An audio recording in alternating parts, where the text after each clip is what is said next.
My name is Dr. Nick Rizzo, and we'll be talking about removing gloves from a pro fighter. The gloves are coming off. It's absolutely imperative that gloves be removed from pro fighters after their bouts for a thorough examination.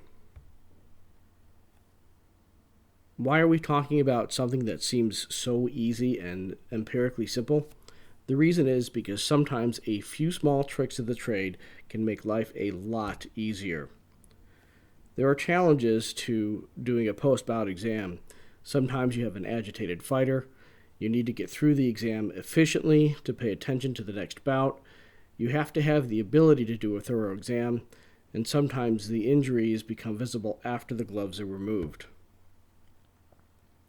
One of my favorite quotes was said to me by Big John McCarthy, and that was, "Slow is smooth and smooth is fast." What that means is if you focus and you concentrate on your job at a normal pace, then you actually function very focused, very well, and faster than you would have otherwise. So expediency should never come at the expense of excellence. It's analogous to a carpenter's measure twice, cut once. The right tool for the right job. Super Pro scissors are absolutely the best scissors that I have found to cut through hand wraps and tape on a fighter's gloves. They are specially designed to cut through athletic tape, and they're just a phenomenal product. I cannot recommend them highly enough.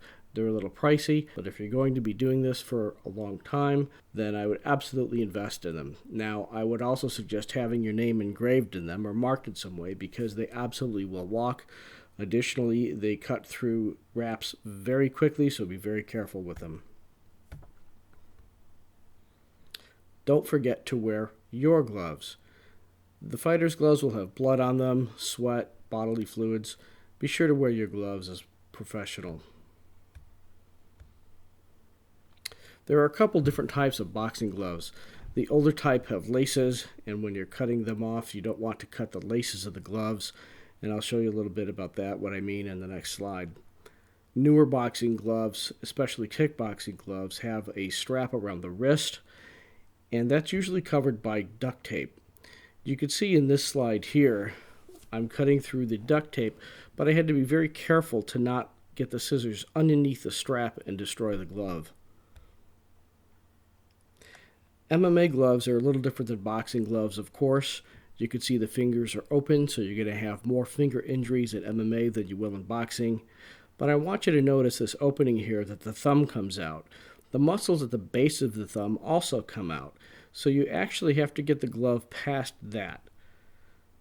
So here you can see I've cut through the duct tape, and now I've reached towards his wrist, and I'm pulling that part of the glove over the base of the thumb, over those muscles there. And now you can see that that part of the glove actually stays off the thumb and makes the glove much more easy to come out. Then I take my fingers, go into the inside fingers of his hand, and the glove readily pulls off. Next is cutting the wrap. Now there's a very important step here to cutting the wrap, and that is you cut from the wrist to the elbow.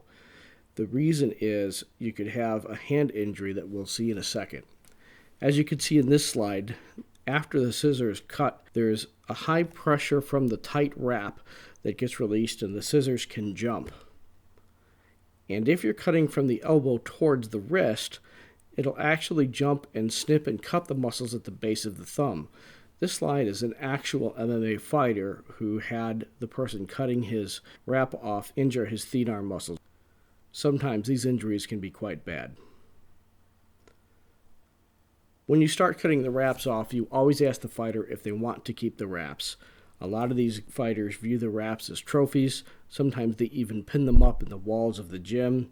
And if that's the case, the tape that goes across the inside of the base of the fingers should stay intact so they can keep the integrity of the wrap. If they don't want them, then you can cut that strap of tape and it falls right off the hand. Now, after the gloves are off, injuries may appear that weren't visible before. You could see lacerations, fractures, you could see a boxer's fracture, gamekeeper's thumb, all kinds of things that you may not have expected. Here's an example of something that was completely unexpected. This fighter was actually moving furniture the day prior and had about a 1-inch gash with a 2 centimeter flap of skin going towards his fingers. He had closed it with super glue the day before the fight and thought that it would be okay. When the glove was pulled off, it bled, of course, after being through an entire bout. You can see on the floor there's quite a pool of blood just from that small cut. Another thing that you'll see is after the wraps come off, a boxer's fracture will start to swell. So in this slide you can see the right hand, especially to the side, there's quite a bit of swelling. When the wraps are on, it acts essentially like a compression bandage, and that swelling doesn't quite show. Here's another slide of a deformed ham swelling. This is actually a female fighter's hand. This slide is an x-ray of how bad these fractures can be. The displacement of the bones can be pretty significant. This is a diagram of a jersey finger or a Flexor Pollicis Longus tendon rupture. Essentially, the tendon just ripped off the distalmost part of the finger. Thank you for watching this presentation. I hope that you found a few helpful tips. This lecture is also available at ringsidemedicine.com.